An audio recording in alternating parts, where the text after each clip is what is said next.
Qui peut me séparer de toi, Seigneur?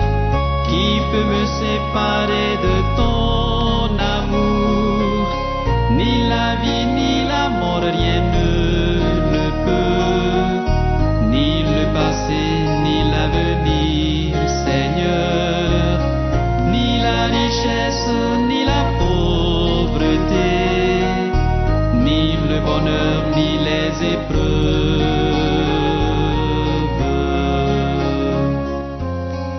Oui, frères et sœurs bien-aimés, paix et joie à vous tous qui nous recevez en ce moment. Que la paix de Dieu descende sur vous, que Dieu notre Père dans sa miséricorde vous donne la force d'avancer et qu'il vous donne surtout la force de lui rester toujours fidèle. Nous avons entrepris cette conférence mariale en préparation à la fête de Marie, Reine de l'Univers, et nous voulons donc continuer à vous nourrir de la spiritualité mariale et comment avec Marie nous pouvons atteindre les sommets de la perfection chrétienne. Aujourd'hui, comme thème, nous voulons aborder Marie, modèle de confiance en Dieu. Marie, modèle de confiance en Dieu. Et nous écoutons ce chant pendant un instant et puis juste le temps pour vous permettre de vous asseoir confortablement pour partager avec nous ces quelques réflexions.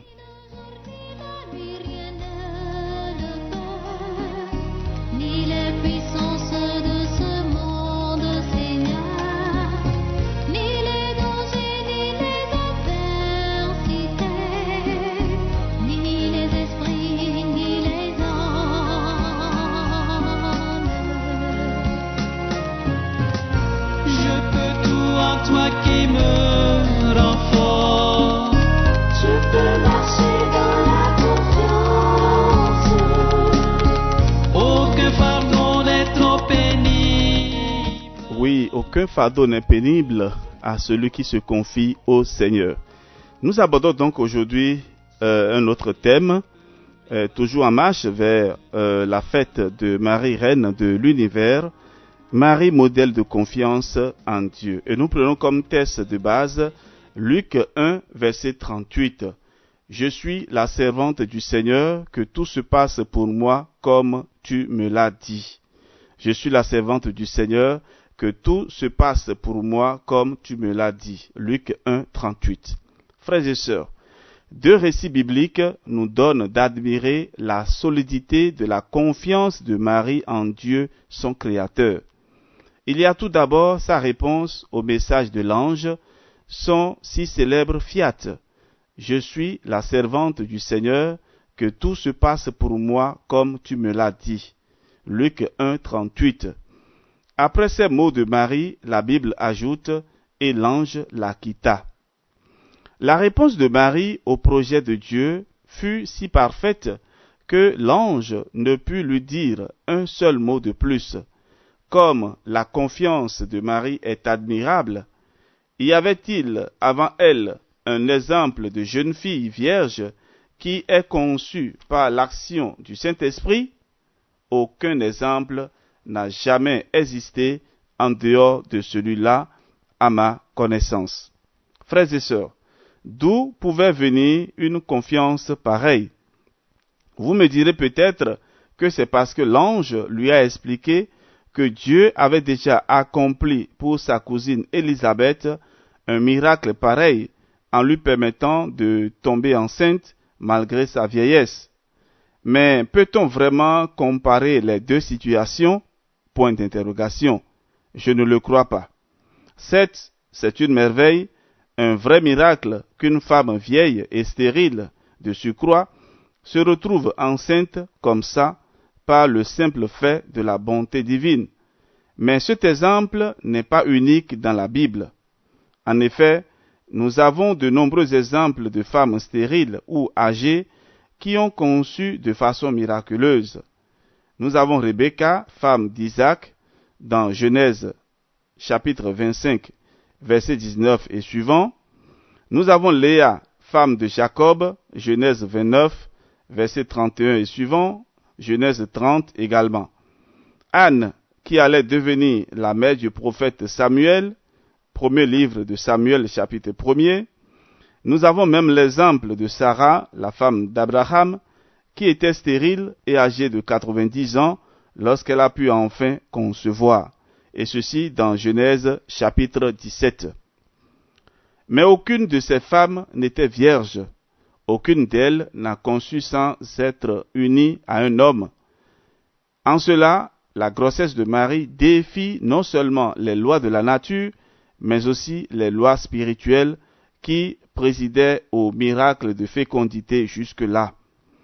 La mesure de la grâce accordée par Dieu à Marie surpasse largement celle dont le Seigneur s'était jusque-là servi envers les autres femmes de la Bible. Ah, j'imagine un peu les jeunes filles aujourd'hui, y compris celles qui prétendent être chrétiennes, entendant l'ange leur annoncer qu'elles se retrouveront enceintes sans avoir connu d'homme. J'imagine davantage leur réaction si elles sont vierges et fiancées. Je vois déjà la panique qui s'empare d'elles.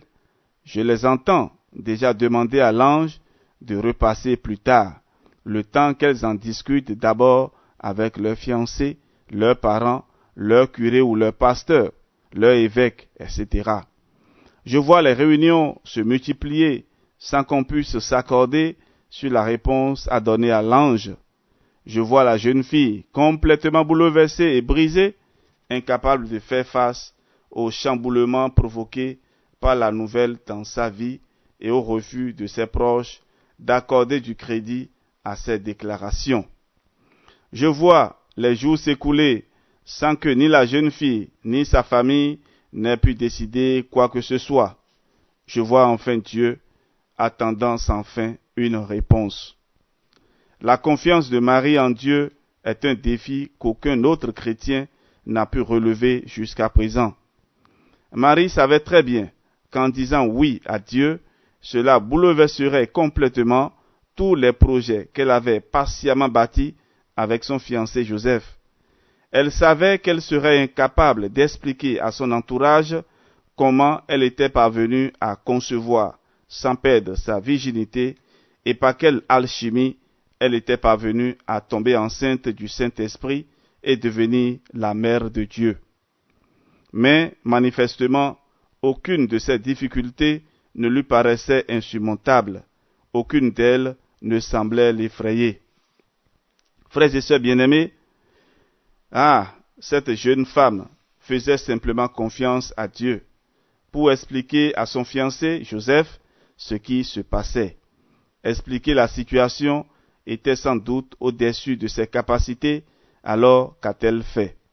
Elle a simplement fait confiance à Dieu pour s'en occuper lui-même. A-t-elle eu raison de faire une telle confiance à Dieu? Oui, les songes de Joseph, dans lesquels l'ange vient lui donner des explications sur l'état de Marie, sont là pour le prouver. Matthieu 1, verset 18 et suivant. Il suffisait à Marie de savoir que rien n'est impossible à Dieu pour placer toute sa confiance dans la parole de Dieu apportée par l'ange. Marie savait que tout ce qui était dans le projet de Dieu était également dans son pouvoir, qu'il ne pouvait rien planifier qu'il ne pût accomplir. Elle pouvait donc lui faire entièrement confiance pour que les choses se passent conformément à ce que l'ange avait annoncé. Trop souvent, la peur du jugement ou du regard des autres paralyse bon nombre de personnes, les empêchant de dire oui à Dieu et de s'engager sur un véritable chemin de conversion. Elles ont peur de perdre l'amitié de leurs anciens compagnons, de ne plus être le bienvenu dans certains cercles ou de subir des moqueries de leur entourage qui mènent souvent une vie dissolue. Que dire aussi de ces chrétiens qui vivent leur foi en cachette, redoutant d'être démasqués par leurs amis qui ignorent leur engagement chrétien? Jésus a déclaré: « Si quelqu'un a honte de moi et de mes paroles, le Fils de l'homme aura honte de lui quand il viendra dans sa gloire et dans celle du Père et des saints anges. » Luc 9, verset 26. Trop souvent, nous voulons nous assurer que notre engagement chrétien ne nous coûtera rien, qu'il n'entraînera de notre part aucun sacrifice. Nous voulons, avant de dire oui au Seigneur, nous assurer que le cours normal et confortable de notre vie ne s'en trouvera pas affecté ou bouleversé, comme notre confiance en Dieu est faible. Il est notre Créateur, notre Sauveur, celui qui entretient en nous le souffle de vie, qui prend soin de nous, et pourtant nous hésitons à lui faire confiance, à lui confier notre vie, comme nous sommes téméraires. S'il nous était donné de voir jusqu'à quel point notre vie passée dans le péché n'a servi à rien, ou si, au contraire, elle nous a conduits si près du précipice de l'enfer, où le feu éternel brûle, sans doute que nous hésiterons moins avant de nous blottir dans les bras miséricordieux du bon Dieu. Marie a beaucoup à nous apprendre à ce sujet. Avant l'Annonciation, elle n'était pas très différente de chacun de nous. Elle avait des projets pour sa vie. Mais dès l'instant où l'ange Gabriel lui a révélé que Dieu avait d'autres projets sur elle, elle n'a pas hésité un seul instant. Elle a renoncé à ses projets personnels et est entrée entièrement et sans condition ni retenue dans le projet de Dieu. Frères et sœurs bien-aimés, fils et filles bien-aimés de Marie, Dieu a pour chacun de nous un projet, un plan de bonheur. Moi, je sais les projets que j'ai formés à votre sujet, oracle du Seigneur, projets de prospérité et non de malheur. Je vais vous donner un avenir et une espérance. Nous lisons cela dans le livre de Jérémie, chapitre 29, verset 11 et suivant. Chers amis, avez-vous des projets pour votre vie? Sachez que le Seigneur, en vous créant, avait lui-même des projets pour vous. Avez-vous l'assurance que vos projets vous garantiront le bonheur et la paix profonde que recherche votre âme? Réfléchissez-y, car les projets que le Seigneur a pour vous vous assureront la paix et le bonheur. Pensez-vous être mieux à même de vous rendre heureux en suivant vos propres plans plutôt qu'en suivant les plans de Dieu et en le laissant prendre le contrôle de votre vie? La Bible déclare, « Si le Seigneur ne bâtit la maison, ses bâtisseurs travaillent pour rien. Si le Seigneur ne garde la ville, la garde veille pour rien. » Psaume 127. Elle déclare encore, « Seule la bénédiction du Seigneur donne la prospérité. Les efforts de l'homme n'y ajoutent rien. » Proverbe 10, verset 22. Chers amis, de nombreux chrétiens font exactement le contraire de ce que Dieu attend d'eux. Au lieu de renoncer à leur plan personnel et se tourner vers Dieu pour lui demander ce qu'il attend d'eux, ainsi que la mission qu'il a à leur confier, ils pensent pouvoir utiliser Dieu pour réaliser leur propre plan. Sachons une chose, seuls les plans de Dieu reçoivent sa bénédiction, seuls ses projets bénéficient de son soutien. Vous avez un choix à faire.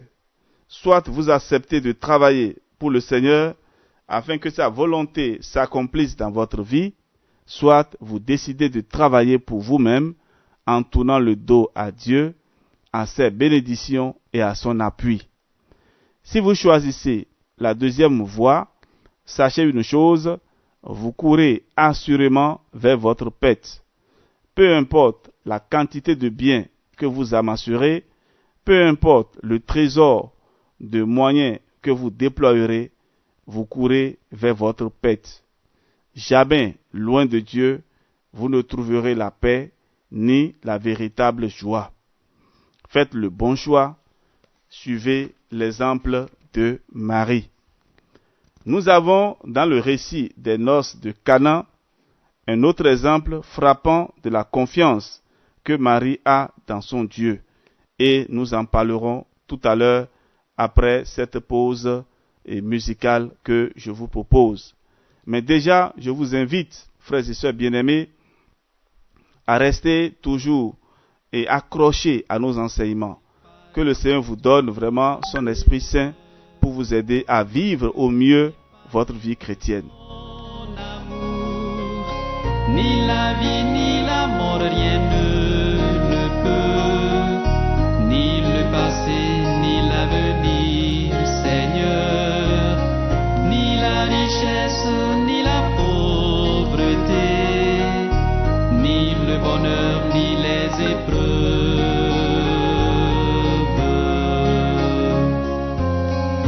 Je peux tout en toi qui me rend fort. Je peux marcher dans la confiance. Aucun fardeau n'est trop pénible. Si tu le portes avec moi, Seul le péché peut m'éloigner de toi. mais aide-moi à le Voilà, seul le péché peut nous éloigner de Dieu. Et tant que nous lui ferons confiance, il sera toujours avec nous. J'abordais tout à l'heure la deuxième partie de notre conférence et avec le récit des noces de Cana. Et je disais donc que nous avons dans le récit des noces de Cana un autre exemple frappant de la confiance que Marie a dans son Dieu. L'évangéliste Jean nous rapporte ceci. Or, le troisième jour, il eut noces à Cana de Galilée, et la mère de Jésus était là. Jésus lui aussi fut invité à la noce, ainsi que ses disciples.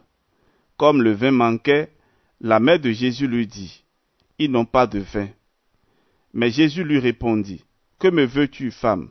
Mon heure n'est pas encore venue. » Sa mère dit au serviteur, « Quoi qu'il vous dise, faites-le. » Il y avait là 6 jarres de pierre destinées aux purifications des Juifs. Elles contenaient chacune de 2 à 3 mesures. Jésus dit aux serviteurs, « Remplissez d'eau ces jarres. » Et ils les remplirent jusqu'au bord.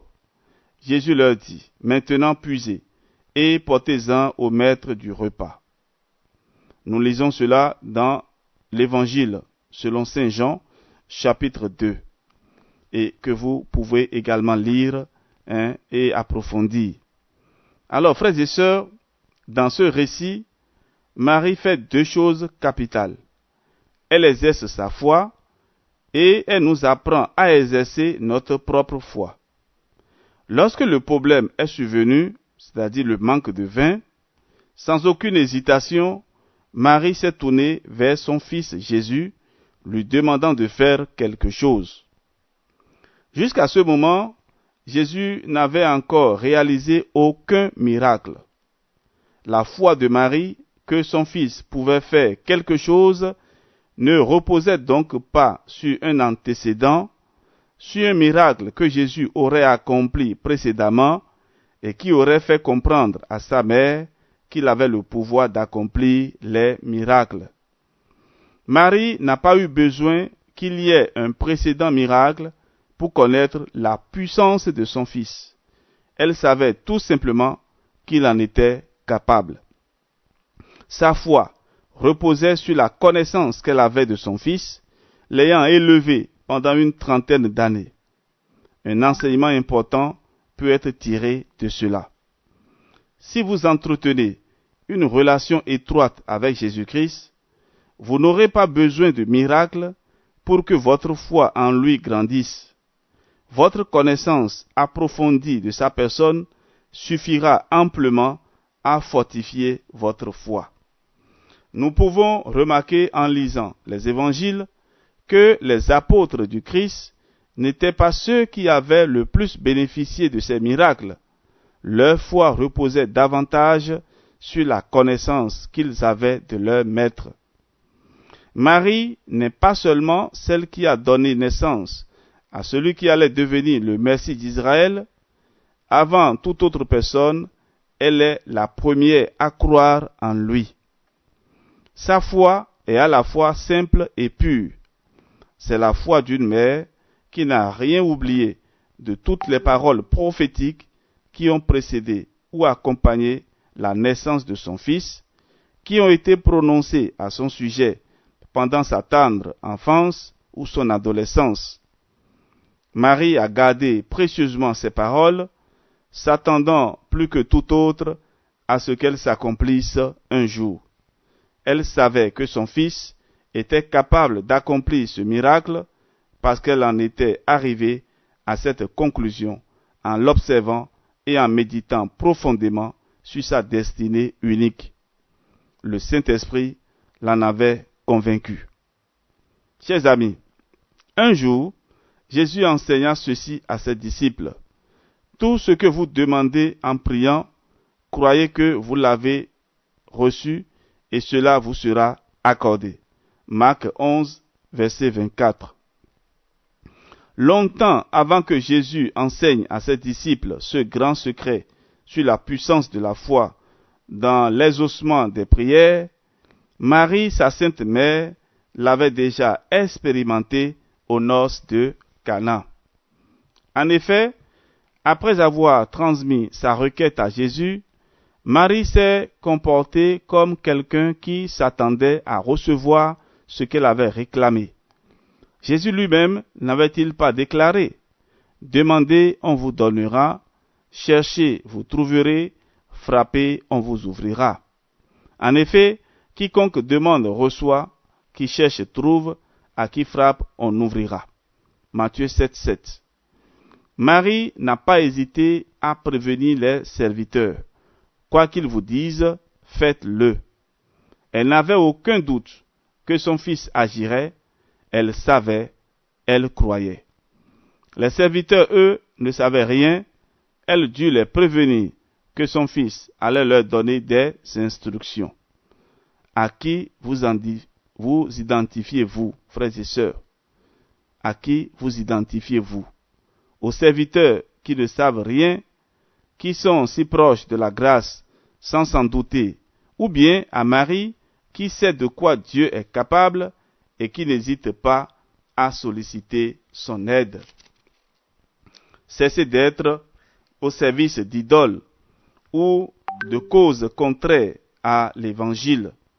Mettez-vous au service du Seigneur Jésus et de son Église, et un jour s'accomplira pour vous cette merveilleuse parole de Jésus. Je ne vous appelle plus serviteur, car le serviteur reste dans l'ignorance de ce que fait son maître. Je vous appelle ami, parce que tout ce que j'ai entendu auprès de mon Père, je vous l'ai fait connaître. Jean 15, verset 15. Marie était dans le secret de Dieu, comme le sont un peu tous ceux qui se mettent éperdument à son service. Il vient un jour où il ne les traite plus comme de simples serviteurs, mais comme de véritables amis. Oui, Marie n'était plus simplement la mère de Jésus, elle était devenue son amie, c'est-à-dire qu'elle était vraiment proche de lui. Ce que de simples serviteurs ignorent, les amis peuvent le savoir, car leur proximité avec le Maître leur permet d'accéder à ce qui est caché aux autres. L'attitude de Marie, frères et sœurs, est une très belle leçon de foi qu'elle nous administre, l'une des plus belles que nous puissions trouver dans l'Écriture. Très souvent, nous demandons à Dieu des choses avec le cœur rempli de doutes sur le fait que Dieu exaucera notre prière. À peine avons-nous terminé de soumettre notre requête à Dieu que déjà, par nos actes, nous montrons que nous ne croyons pas qu'il nous exaucera. On en voit ainsi qui prient pour passer un examen ou un concours, mais n'hésitent pas par la suite à recourir à la tricherie ou à la corruption pour arriver à leur fin. On en vient à se demander le sens qu'ils donnent à leur prière. Et que dire de tous ceux qui, étant malades, implorent le secours de Dieu et à peine ont-ils fini de prier qu'on les entend appeler pour décommander leur rendez-vous de la semaine suivante en évoquant comme raison leur maladie. Pensez-vous que de telles personnes attendent de Dieu qu'il les exauce? En tout cas, ce n'est pas le sentiment que nous donnent leurs actes. La foi est nécessaire pour obtenir un exaucement à nos prières. Tant de passages bibliques le rappellent. Nous allons citer seulement Marc 11, verset 24, Jacques 1, verset 6, Matthieu 14, 31, Matthieu 17, 20. Pourtant, c'est cela précisément qui nous fait souvent défaut. Certains de nos frères protestants ont souvent affirmé, dans le but de refroidir la juste vénération que nous portons à Marie, que Jésus n'accordait pas à sa mère autant d'estime que nous les catholiques croyons jusqu'aux noces de Cana à sa requête. Il a répondu, « Que me veux-tu, femme ?» Eh bien, frères et sœurs, nous trouvons cet argument assez surprenant et faible en réalité. En effet, prétendre que Jésus a rabroué sa mère avant de lui faire l'honneur, et quel honneur, de répondre favorablement à sa requête en accomplissant son tout premier miracle est tout simplement incompréhensible. Je vous reprends cette partie. Nous trouvons cet argument assez surprenant et faible en réalité. En effet, prétendre que Jésus a rabroué sa mère avant de lui faire l'honneur de répondre favorablement à sa requête en accomplissant son tout premier miracle est tout simplement incompréhensible. Dieu ne nous a pas habitués à ce qu'on lui force la main, à ce qu'on l'oblige à faire ce qu'il ne veut pas. Et puis, pour vous dire les choses comme je pense, je préférerais 1000 fois être exaucé par un Dieu qui ne m'estime pas beaucoup, plutôt que d'être estimé par un Dieu qui n'exauce pas mes prières. Frères et sœurs, bien sûr, il est impossible que Dieu exauce les prières d'une personne qu'il n'estime pas. Et franchement, Dieu aurait choisi et béni Marie entre toutes les femmes pour en faire la mère de son Fils unique, pour que ce dernier ne lui témoignât que du mépris? Point d'interrogation. Sommes-nous habitués à ce que les personnes ou les choses qui ont trouvé grâce aux yeux du Père n'inspirent que peu de respect aux yeux du Fils? Non, non et non. Le Père et le Fils ont les mêmes pensées depuis toute éternité et pour des siècles sans fin. Bien plus, le Père et le Fils sont un. Alors, Jésus a manifesté envers sa mère la plus grande estime, comme il nous enseigne lui-même d'honorer nos parents. En effet, en donnant une suite favorable à sa requête, après lui avoir dit « Que me veux-tu, femme ? Mon heure n'est pas encore venue », Jésus nous montre jusqu'à quel point il porte sa mère en estime. C'est parce qu'il lui voulait une grande estime qu'il a accepté de faire pour elle une chose avant son heure. La foi de Marie était si grande que cette dernière ne pouvait qu'avoir de l'estime aux yeux de Dieu. Frères et sœurs bien-aimés, Dieu et son Fils Jésus ont eu de l'estime pour Marie. Ils en ont pour tous ceux qui leur font totalement confiance comme Marie. Gagnez donc l'estime de Dieu en lui faisant totalement confiance. Que la paix de Dieu soit avec vous et que le Seigneur vous donne la grâce, après avoir écouté cet enseignement, de changer de comportement, d'avoir une confiance absolue en notre Dieu.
Oui, bienheureuse Mère de Dieu, montre-nous le chemin. Mère de lumière, apprends-nous à aimer ton Fils. Frères et sœurs, nous allons conclure notre conférence mariale de ce jour avec cette prière. Père infiniment bon, dans le glorieux nom de ton Fils Jésus, je t'implore d'arracher de mon cœur le poison du doute. Je veux croire en toi de tout mon être, de toutes mes forces. Ta parole est vérité. Qu'elle remplisse mon cœur et ma vie, jusqu'à ce que je sois prêt à te faire parfaitement confiance. Si souvent, je veux voir avant de croire. Donne-moi de croire tout ce que tu me montres et tout ce que tu me dis. Je me confie à l'intercession de celle qui n'a jamais douté, Marie, ma mère. Amen. Je peux marcher dans la confiance. Aucun fardeau n'est trop pénible. Si tu le portes avec moi, Seul le péché peut m'éloigner de toi. mais aide-moi à le rejeter. Seul le péché peut m'éloigner de toi. Mais aide-moi à le rejeter. Oui, frères et sœurs, que le péché ne nous éloigne pas de notre Dieu. Ayons confiance, comme Marie, en ce Dieu qui nous aime. Nous allons remercier le Seigneur encore pour aujourd'hui et nous espérons, avec le secours de sa grâce, nous retrouver demain pour continuer ce cheminement marial jusqu'à la fête de Marie, Reine de l'Univers. Alors, bonne fête à tous en préparation à Marie, Reine de l'Univers, et à tous ceux et celles qui célébreront avec grande joie et solennité la fête de Marie, Reine de l'Univers. Que le Seigneur soit votre joie. On se retrouve demain. Mais aide-moi à le rejeter. Seul le péché peut m'éloigner